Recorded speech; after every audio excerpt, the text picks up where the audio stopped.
On today's Locked On NBA Squad Show East, Damian Lillard goes down for the Milwaukee Bucks. Are they done? Like, just done as title contenders? At least one of us thinks that. We'll talk about that and more today's Locked On NBA Squad Show East. You are talking ball with the NBA East Squad Show, sponsored by Game Time. From the Celtics to the Bucks, the Knicks to the Heat, and everyone else in the East. The local experts of the Locked On Podcast Network bring you all the scoops, breakdowns, and the most comprehensive look at the Eastern Conference. Trash talk and big takes included. No holding back. We're giving the green light. It's time to talk NBA East. And welcome, you're Locked On NBA Squad Show East. My name is Nick Engstead, host of Locked On NBA. This is the Squad Show where we take over the feed of your favorite Locked On show. It's an open invite for any host to join, talk about anything they want in the NBA's Eastern Conference. Today's episode is brought to you by Game Time. Download the Game Time app, create an account, and use that code Locked On NBA for $20 off your first purchase. Joining me today from Locked On Heat, Wes Goldberg, Locked On Cavs, Danny Cunningham, Locked On Magic, Philip Rossman-Reich, and Locked On Pacers, Tony of the East. Gentlemen, we maybe end up somewhere completely different today, but I want to start here. Damian Lillard goes down with blood clots. He's going to be out indefinitely, they say. I'm not really expecting him to play in the playoffs at all. I think we're all expecting him to just be done for the rest of this season. Are the Bucks done, though? Are the Bucks done being title contenders? Because now they're down this year. This is another year. The Bucks are an older team. A lot of us don't think that they're title contenders right now because of how good Cleveland and Boston have been. And so since we have Locked On Cavs, Danny Cunningham here, your thoughts on the Bucks and losing Damian Lillard?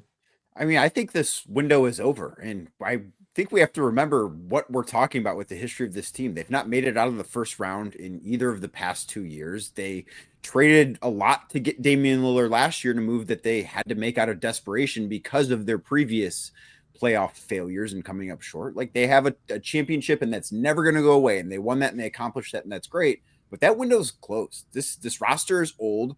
Giannis is still the best player in the conference, but everything around him is not nearly at the level it needs to be a championship contender. And that's even, I think, with Damian Lillard. You take away Damian Lillard and they could see the Knicks in the first round. They could see the Pacers in the first round.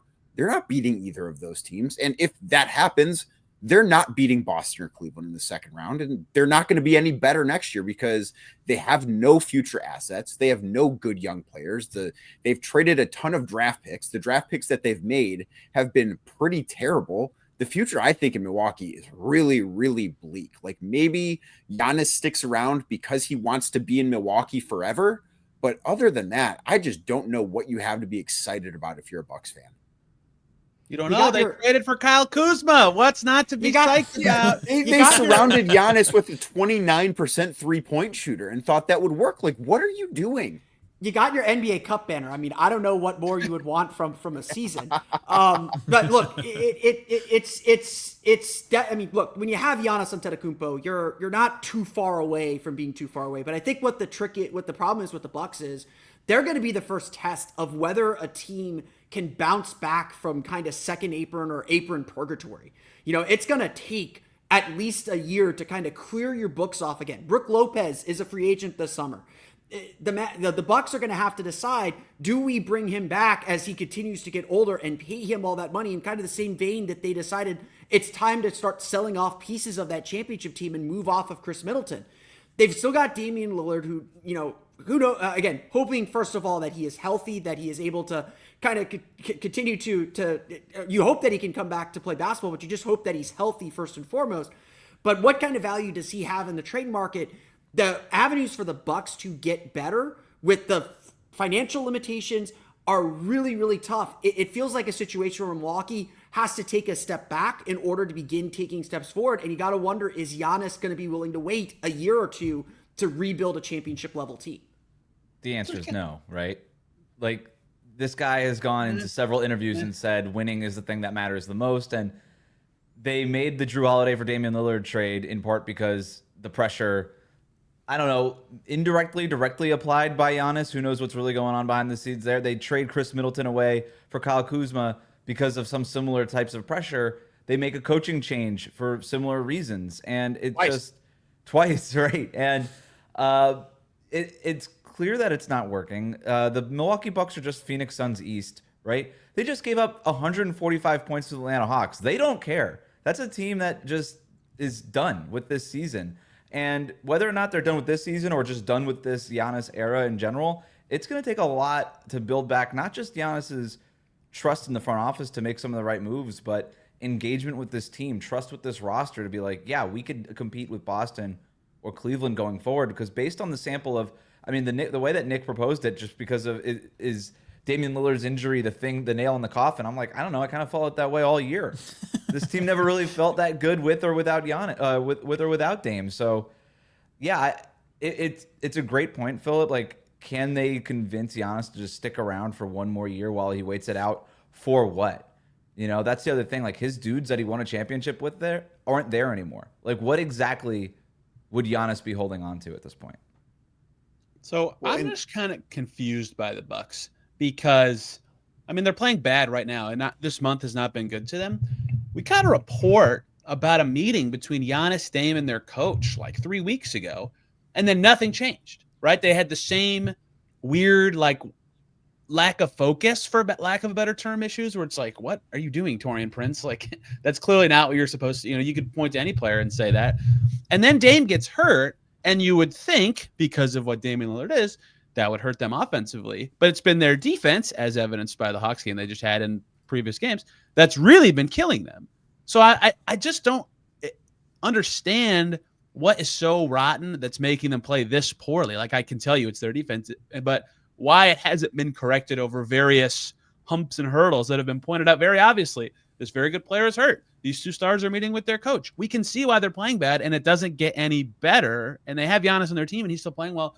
It's all just very confusing to me, and I don't really know what the answer out of it is. I can never say their window's totally closed. Giannis is amazing and still on their team, but I mean, all the good stuff that they had in 2021, Drew Holiday was awesome. Chris Middleton was great. Brooke Lopez was spry. Mike Budenholzer, all of it's gone, right? So it's like, what happens now? I don't know. But listen, like, we're talking about how it's bad right now, and this MVP level player is on a team that's not a title contender and all that. Like, there's all the bad now, but they don't get credit enough for winning 40 games this season so far, and the season that they've had so far, right? Like, shouldn't a coach get credit for what he's done so far instead of how it ends and how it ends up being 40 terrible? Games.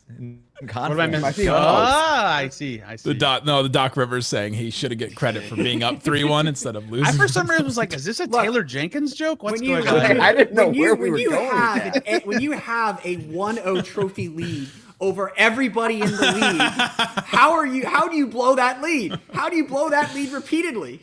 Darvin Ham's done it twice now. Of the five of us, who thinks Giannis plays on the Bucks for the entire season next year? Well, that's an interesting way to frame that. Me. I don't Too, think Danny, Tony. I think he doesn't want to get traded. I think he wants to try. He strikes me as somebody that's a very, very loyal person. And I think he's going to want to do every single thing that he can to try and make it work. And I think that given what the front office has done for him, which, a lot of this stuff you can put on the front office and they deserve blame, but I think Giannis deserves part of that blame too. Like the Adrian Griffin hire, like that's what Giannis wanted. And that was a complete and total disaster. And I do think that there's a little bit of ownership in that from him. And I would be, I think, a little bit surprised if he gets moved this offseason. That said, I expect the Bucks to be bad the next season. I don't know that he's loyal so much as very interested in how he's perceived publicly. And I don't even necessarily mean that as a bad thing. He's just acutely aware of what that is. And he's kind of got this like, oh, like I have the sex button at home and I've got like all this, like I got smoothies and I got all this stuff. What like, he says. He kind of comes off as this kind of goofy guy, but he's a I just didn't cold-blooded expect killer. Sex Button to be on the squad show this week. And he's ruthless. But I wonder if he's also the kind of, but because of that, maybe he doesn't want to be, to Danny's point, the guy that gets traded, who forces the trade. He might not want to get lumped into that group of players for whatever reason, but he could be a free agent in 2027. You know what he could do? Just get really out of shape. Apparently, that is a thing that GMs decide to trade star players because You said it, not us. That. I was about to say Luka's like the exception, right? But like, I feel like when you're, sorry, Nick, I feel like he's in the tier of talent where it's like you have to go kicking and screaming to even get traded. Right, like, you would never trade anybody like Luka. Yeah. You only trade a player like Giannis if he tells you this isn't working anymore. Dude, even then. We're done. Even then, run it out, even right? then, you have to look, kept Kobe. I went through this. Yeah. I went through this 10 years ago or 12 years ago with Dwight Howard, and Dwight Howard was very similar to Giannis in that he wanted everybody to like him. He didn't want, he really didn't want to leave, but he also and his people understood that to win championships, it wasn't going to happen in Orlando with the roster they had. Orlando, in fact, like that 2011, 2012 Orlando team feels very similar to this Milwaukee team, just kind of a shell of a team that went to the finals a few years ago, had some success, slowly got broken apart piece by piece until there was just no future. And so if you're Milwaukee's front office, you got to come to Giannis and say, this is our plan. If you're going to keep Giannis and keep him happy, you need to say, this is our plan, and these are the steps we're going to take to get us back to contention. And if Giannis looks at that and says, I don't see the vision, then it's time to move on. And frankly, Milwaukee might be there. There's always a surprise in the NBA. That could be the big surprise this summer, in addition to like a Kevin Durant getting moved or whatever. And then it's just finding big surprise, Kevin Durant. Big surprise. That's up there with the surprises we're expecting. Also, so you're saying that the button needs to be pressed for the Bucks? It's always Look, you have to you do have to go out kicking and screaming, because Milwaukee, it was 50 years between championships in Milwaukee. They saw Kareem leave.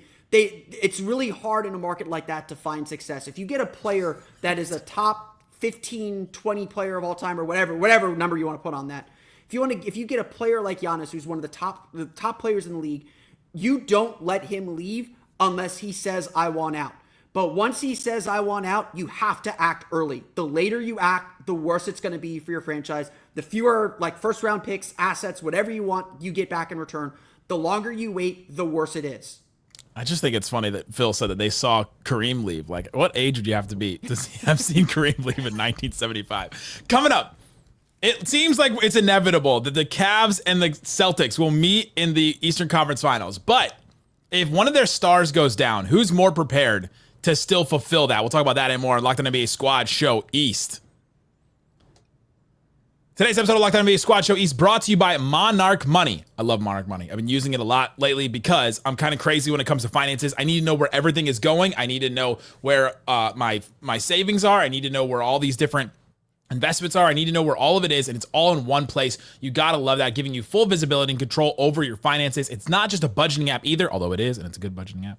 It's a complete financial command center. You can track all your accounts, investments, spending, all in one place. So you can stop just managing your money and start building wealth. They have all kinds of great things. The all-in-one convenience is what I love. Instead of juggling multiple different apps, I can connect all my different accounts to it. My bank account, my different cards, savings accounts, things like that. Take control of your finances with Monarch Money. Use the code LOCKEDONNBA at monarchmoney.com. Monarch like the butterfly. 50% off your first year. That's monarchmoney.com. Code LOCKEDONNBA to get 50% off your first year. Today's episode is also brought to you by Prize Picks. Prize Picks daily fantasy made easy. Go to Prize Picks, and all you have to do is pick more or less on at least 2 player projections on their stats, points, rebounds, home runs, hits, walks. What are there more baseball stats? Can you do OPS or OBS, whatever it is? Check it out on Prize Picks. You can combine different things too. So if you're watching, the quad box, the multi-screen, you can combine a bunch of different sports too. And you can win up to 1,000 times your cash, whether it's strikeouts, RBIs, first inning runs. Prize Picks keeps the game exciting. It keeps every game exciting. Fast and simple. You can set up a lineup in just 60 seconds or less. When you win, payout is quick, safe, and secure. Download the app today. Use the code LOCKEDONNBA to get $50 instantly after you play your first $5 lineup. That's code LOCKEDONNBA for $50 instantly when you just play that first $5 lineup. Don't even have to win. Prize Picks. Run your game. Thanks for hanging out with us on Locked On NBA Squad Show East. We're taking over the feed of your favorite show. We've got a bunch of guys here covering great teams. Some of them great teams. I was going to say great shows. Maybe not great teams necessarily. But we've got a great show that covers your favorite team every single day. Check the link in the description. All right. Wes posed this question earlier, and it got me thinking. If something happened like what happened to the Heat the other year, where Jimmy Butler goes down, your best player goes down, it happens, right? We don't want to think morbidly, but we've talked so glowingly about the Cavs and the Celtics for so long this season that they deserve a little pessimism here. So if one of the star guys goes down, a Tatum or a Donovan Mitchell, who is best suited to still get the job done? And I guess we'll do debate rules since we brought up the Cavs. Danny Cunningham, who's best suited to get the job done if their star goes down? I mean, if we're talking still being able to get to the finals, and like say Boston loses Jason Tatum and the Cavs lose Donovan Mitchell, I think Boston still has probably the better other pieces there. I think that series, if both teams are fully healthy, is probably a toss-up.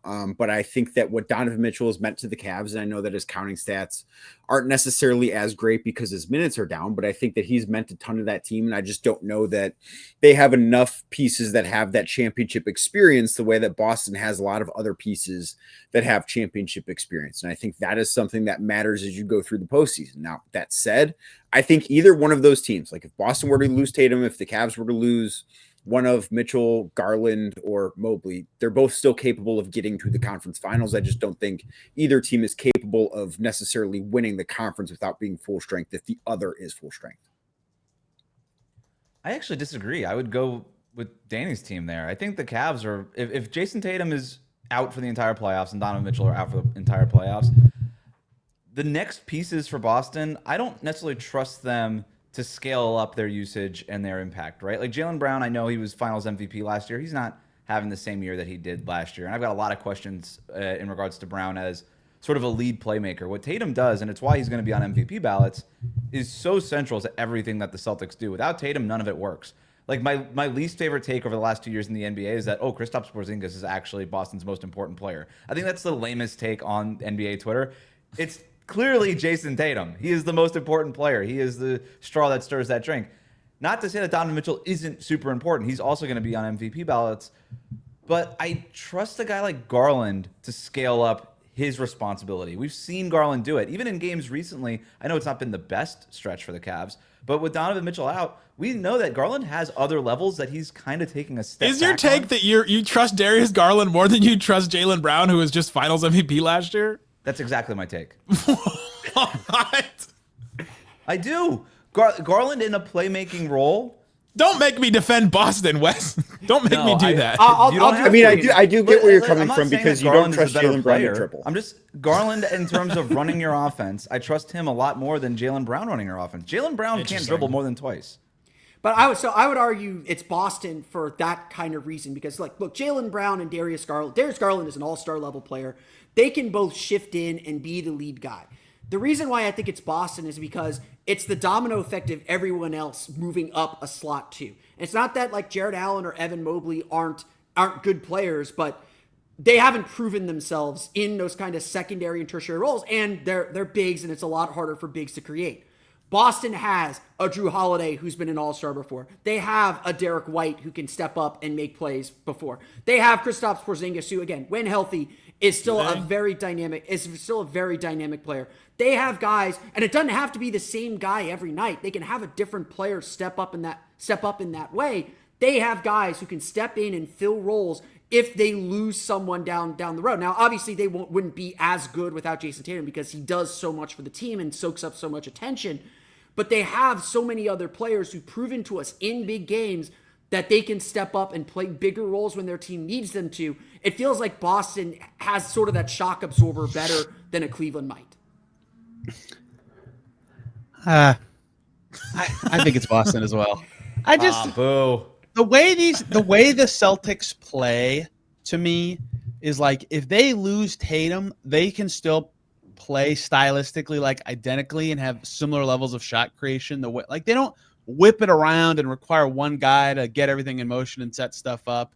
Right. Not that the Cavs necessarily do either, right? They obviously have two amazing guards, and Evan Mobley's a way better passer, and Ty Jerome's really good and all this stuff. I'm not trying to take away from them. I just feel like losing a star for the Cavs is a bigger stylistic hit than it is for the Celtics, and in the playoffs that will matter more. And I was trying to look up stats for this, and I somehow got on the wrong. A virus? Like, do you need me to I don't know what. more? Do you need me to like make another point? I don't even know what this feature of Google Chrome is, so I'll have to figure that out later. But anyway, he clicked the button. Yeah, I'm a boomer when it comes to technology. Don't hit the big red X. Like the Celtics are below average in assists per game. Their passes are below average as well. Like they don't require that. Not that that's like the be-all end-all for this conversation. I just think stylistically they can survive a hit better than the Cavs can. And hey, I just watched Jaylen Brown tear apart the team I covered last year in the conference finals, and Tatum was like pretty good in that series, but not nearly as good as Jaylen Brown. So yeah, I'm inclined to say Boston as well, even though I get what you're saying, Wes. I also would dispute that Donovan Mitchell would be the most important Cav to lose, but I'll let Danny answer that one. I would agree with that. Who would you pick Jerome. then? Ty Jerome. We did. Ty Jerome. Two Should we, Ty say, Jerome should we say it mentions. together, Tony? Evan Mobley? Yeah. Well, I think Mobley's been their most impactful player, but I think Garland would be the one that they would miss the most personally. But Danny, Danny would immediately say, no, you're an idiot. And I have to say, okay. Well, no, I think it depends on the matchup. Like in a series against Boston, Donovan Mitchell has been throughout his career incredible against the Celtics. Like he averages more points per game against Boston than any player in NBA history. Like in all 4 games the Cavs played against Boston, he scored 30 plus. And right, I'll eat my words. That was good. That was a good pull. Mightily. Darius Garland has struggled mightily against. He's Drew been having Holiday. nightmares over that for a year. Yes. Like it depends on the matchup. Like there are certain matchups. Like if the Cavs get into a series in the finals against OKC, Donovan can do nothing against Lou Dort. Lou Dort owns him. Evan Mobley would have to be the best player for the Cavs. But against Boston, Evan Mobley hasn't been very good against Kristaps Porzingis. Darius Garland hasn't been very good against Drew Holiday.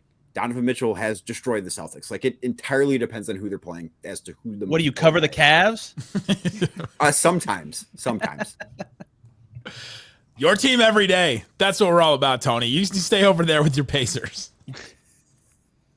Okay. If the Pacers' best player gets hurt, they will not make the conference finals. So I don't think they belong in this conference. Coming up, which team is in need of a coaching change the most in the East? The Cavs did it, and it worked really well for them. The Pistons did it, and it worked really well for them. Which other team could that help going into next season? We'll talk about that and more coming up. Locked On NBA Squad Show East.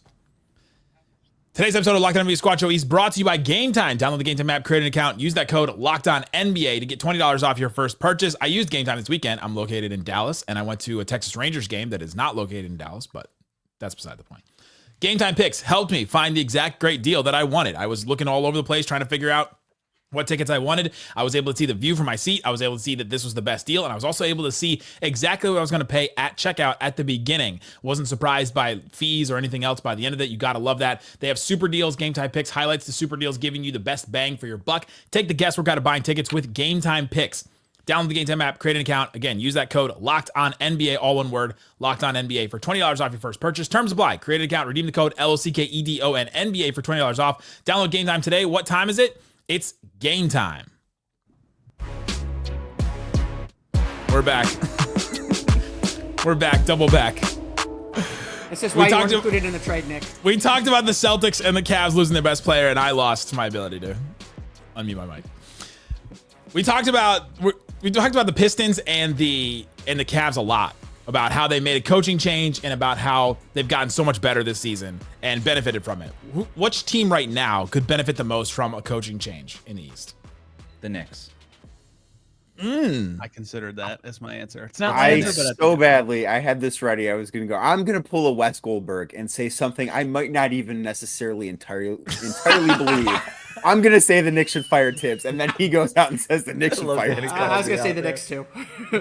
That's exactly what I was going to do. Locked and loaded. Is it not though? Like, there's several coaches that we could pick on. Like, we just talked about Milwaukee. Like, does Doc Rivers need to be there? Not necessarily, but it feels like they have a whole lot of other problems that they got to solve first.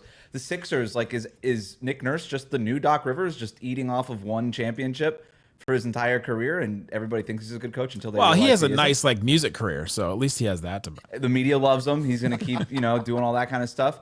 But to me, it's Tom Thibodeau. I mean, we look at the Knicks. When you think about a coaching change, you think about a team like Cleveland last year. Has the talent. You think it should be better. What has to change? The Knicks have a ton of talent. They made a bunch of changes to the roster. That's kind of the team now. Maybe a couple of minor moves here and there in the offseason. But if they want to take that next step, it kind of feels like it's going to have to be the coach. And I think Tom Thibodeau is an awesome coach, but his whole deal now is kind of like get you to 45 to 50 wins and then peter out. And that's kind of it. This is a team that's in desperate need of more creativity. And we're not talking about like anything crazy, just like some zone defense sometimes, playing cat with your back with Mitchell Robinson sometimes. And Thibodeau time after time has proven that he's just very like in his ways. He's not going to move off of what it is that he wants to do. And it feels like this Knicks roster is in need of just something different. It's not to say that Tibbs isn't a good coach, but it feels like maybe he's at the end of the road there if they end up failing in the playoffs like we expect them to. Yeah, I think that is that might not be the answer that everybody thinks of first, but I think that's the one that has the most to gain because as you laid out, Wes, like this roster is what the roster is. They've invested a lot into making this team better than a team that lost to the Pacers. And yes, the Knicks had several injuries last year, but that lost to the Pacers in the second round and that couldn't get out of the second round against the 8th seeded Miami Heat a couple of years before that. Like that's who the Knicks have been under Tibbs. And I think that they've kind of maximized each other to an extent. Like I think Tibbs has gotten the most out of the Knicks that he is going to get out of the Knicks. And I think that the Knicks have certainly benefited from having him as the head coach. But I think at a certain point, you get to the end of the road there. And I do think that there will probably be an opening in Philly. I'd be surprised if Nick Nurse is the coach there next year. And I would not be surprised even a little bit if Doc Rivers is out in Milwaukee after what this year has been. I think that we could be looking at those two. And maybe New York is a surprise, but they're the ones that I think have the most to gain because the roster isn't going to change. They are who they are. And you can't fire the roster, but you can fire the coach. With a question like this, I think about which team feels like it's being held back by its coach. It's not that Tom Thibodeau hasn't done a lot with this roster, hasn't, milked a lot out of this team and gotten them pretty far and established a strong base. But, we talked about this on the show when we first kind of started doing these squad shows. The Knicks still haven't beaten any of the teams ahead of them. We're still at the end of the season dealing with relatively major injury to the star player in Jalen Brunson. We're still asking, why are they going 6, 7, 8, only 8 deep? Why are the starters still playing this much? And, Danny would know more than anybody else. One of the issues that Cleveland had was they had to lean so much on their starters. And honestly, I think one of the reasons they've been so successful and why they've been able to kind of sustain this level of play is because they've been able to reduce the minutes for Donovan Mitchell and kind of pace those guys through the season. Tom Thibodeau just doesn't believe in pacing anybody through a season. He's going all out all the time. And, Steve Clifford used to say the NBA season, they hated this. It's not a sprint, it's a marathon. It is a sprint. You're sprinting 82 times, but you do have to look at the long-term plan of things. And I think that's where New York still really falls short. You don't trust that they're going to be at full speed, at full pace, fully ready to go when the playoffs begin. And that is just kind of the MO on Tom Thibodeau, fair or not. I'm going to hide over here in the corner and while I pull this Wes Goldberg. Is there any case that it's Spo and the Heat? Oh, stop. No. No. There's no case. Thank you very much. No. Tony, what do you think? No, is it sometimes a coach, though, can just change vibes, on a team. And we've talked about this Heat team being a team that has just the worst vibes. They've gone through in the tank. Could a change of, just a change of voice. They don't have bad vibes. They're just bad. There's a difference. Is that Nick, I appreciate they've got 2 All-Stars. It's a nice try. What? I appreciate this. They had All-Star and Tyler Hero and Bam Adebayo. Andrew Wiggins. Bam has not been good this year. Wait, if we can count former All-Stars, my God. And let's not call Andrew Wiggins an All-Star. Andrew Wiggins is an All-Star. An All-Star starter in Andrew Wiggins.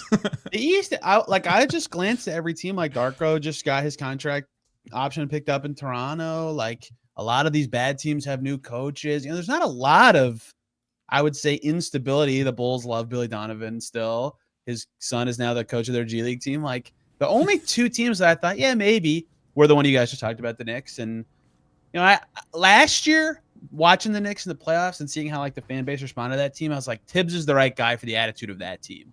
Then they traded for Cat and Mikal, and now with less depth and their pieces traded, I still think he's a good coach, but it doesn't match the same, right? It's not quite that, power level of team. And then you get Mikal Bridges saying, hey, Tibbs, can we, play a little less maybe? That probably was not great to have on the record. So, yeah, maybe there is a mismatch coming there, and the playoffs will tell all with that. But, yeah, my gut answer was Doc. I mean, it's not even – there's no way the Bucks do it because then they'd be firing 3 coaches in what would it be, a year and a half, right? But I don't know. He's the last couple places he's been have been like, is that really who they want? And then the team's like, nope, a couple years later. And so – yeah, why is it not Doc? Well, Tony, as somebody who lives in a city that has a football team owned by the same people that own the Milwaukee Bucks, they're willing to fire coaches. That is the one thing about the Haslam's that is a great point. They will make mistakes, but they are willing to spend as much money to get out of those mistakes. To make another mistake. That makes the Kevin Porter Jr. thing make a lot more sense to me now too. I didn't put that together. That's what they will. I would not be surprised if they're more than willing to part ways with Doc Rivers. And truthfully, I don't think Doc would ever go on the record and say this, but do you think Doc Rivers wants to coach that team next year? No. I don't get that vibe. Not if he doesn't believe that they're a real contender, right? And Right, that's and why he they're not came out gonna be. of Dude, quote unquote retirement to come. I mean, the back Pistons ran them off the floor 100 times last year. This year, the Bucks have been better in the head-to-head meetings. But I only bring that up to say, like, I was calling the Bucks like old and creaky last year, right? And now they're older, and so Creakier. at some point, like maybe Doc hasn't done like the best They're job, literally and on like we blood just thinners. yeah. Too soon. Yikes. Oh, Jesus. Yikes. No, the only reason I think it's not Doc that is. It's the team. It's the I don't roster. think he's holding. It's the roster is so Yeah, bad, right? yeah, I he's agree. Not, That's he's what I was holding them getting back to. from Yeah, what, right? I agree So, like, just put Taylor Jenkins as the Knicks coach. Doesn't that- that feel a little bit better? Is the Pistons roster better than the Bucks? No. No, probably not. It's close. If it isn't, it's Not closer far. than you think. No, come on. They have Damian Lillard and Giannis. Let's stop. We Yeah. all Damian like Lillard's right, never this is playing for fine. the Bucks. This is where I am. Damian Dave Lillard is is never best- playing for the Bucks If again. the Pistons, Cade is better than Dame, like by a decent amount. I'm this just saying, year. so far this season, the Bucks have had. They have Giannis, guys. Come on, that's a Yeah, better roster. this is my point. It's Stop. like And I nobody mean, else first- is I mean, doing they're it. getting held back. the reality is the record says otherwise. The record this year says the Pistons are better than the Bucks, and Well, they have a better increasingly better than the Bucks at this point. The Bucks are the And top look, 20 all time. Are you according to the NBA. on Michael Malone's tail because the Nuggets have Jokic and they're not better than the Rockets? Like that doesn't make sense to me. Milwaukee's record has also been better than Detroit's for most of the season. For most of the season, yes. I mean, look, Detroit's roster problem is they need a second star, and when we get to the playoffs, and Cade has to do everything, and teams find a way to choke him out. The piss, unlike what happened in Minnesota on the other night. They might literally choke him out if Isaiah Stewart has anything to do with it. When they get into the playoffs, the Pistons are going to learn what their weaknesses are, and Milwaukee is certainly better situated for the playoffs with 2 stars when healthy, with 2 stars in Giannis and Dame. The problem is for Milwaukee is their supporting cast just stinks. They don't have shooting. Like they're starting Andre Jackson. The guy was just ignored in the corner. Gary Trent was supposed to be a shooter. He's not really that great of a shooter. Milwaukee's roster has very, very, very deep flaws that do not accentuate their stars, where Detroit right now, they may not have the top end talent. They have role players that make their star better. And that ultimately matters. If we cheated a little bit and we picked a team from the West, who would you pick, the team that needs to change their coach the most? Probably the Grizzlies. Just kidding. He's coached one game. I'm sorry. Way too soon. Grizzlies, yeah. Sacramento already changed Sacramento's their coach. going to. Sacramento already changed their coach. So there's this really great coach, great Mike Brown. question. He's available. He might help. I like a lot of the West coaches, man. This is tough. Could you make a case for Minnesota? No, Not I after can't. one. I bad cannot year. make that case. No. Yeah, I think that trade changed Minnesota as much as I think the West team is easily the Pelicans, right? I got a hot. Can take you on it. replace their coach with like another sports like, training physical staff? trainer? Well, but even when they were healthy, like what was Willie Green really making the Pelicans like way better than everybody thought? When were should they be? healthy? Lots last year when they were second No, or I first meant- in the West for like half the season. No, Well, I was Nick, talking does- about this year. When were they healthy? Oh yeah, they've been bad this year. But there's just no way, right? Does Jason Kidd still make sense for Dallas? Nothing makes sense for Dallas, Wes. I appreciate you bringing the Mavs up. Hot take of the day. The thing about Kidd though is we're gonna see for years he's now said, "What's the Luka is the system on offense," and now he's gonna have to create a system that actually works and that can why? get. Because he doesn't have can't just give Luka the ball and say isolate 20 Why times. not? a He's game. gonna be without Kyrie for. Tony, they traded him to the Lakers. Do you know what? this? He's gone. He's gone. the Mavs? He's gone. I love this bit. My hot take. Look, my guy is gone. He's no longer here. Look Why is John Cena there? I told everybody, I can't wait to watch AD tonight. His one trip to India a year. Now they got to get him the ball and set him up. It's like, man, it'd be great to have a role threat like Anthony Davis for the Mavs. And I was like, oh man, do all the role threats not matter for the Mavs anymore? My hot take on this is Steve Kerr's time run out in Golden State? Like, do they need to start shifting to the next generation of what they're going to be? I think You think Steve Chris Kerr Paul would and wanna coach Steph Curry's last season might be the same season. I think it will be too. Like Kerr's got Popovich legacy, Popovich Spoelstra legacy. Yeah, I could see Kerr coaching the Spurs after Steph retires. I could see him going to San Antonio when Pop is done and Steph is done. Cool. I can't see that. Cool idea. I can't like see that. it. I think Steve's done once this is over. He's got a nice house in San Diego that I don't think he's got the back he issue. can't wait. If the Jazz replace Will Hardy with somebody with like cash, like a ton of cachet in the NBA to get them to actually play players, like that may be my answer. Dude, I don't know what to make of that. Will Because Hardy, I think Will Hardy's a good coach. I think we're a little overboard. Like yes, I have this problem in my head all the time. I think he's such a good coach. I'm like, wait, they suck again.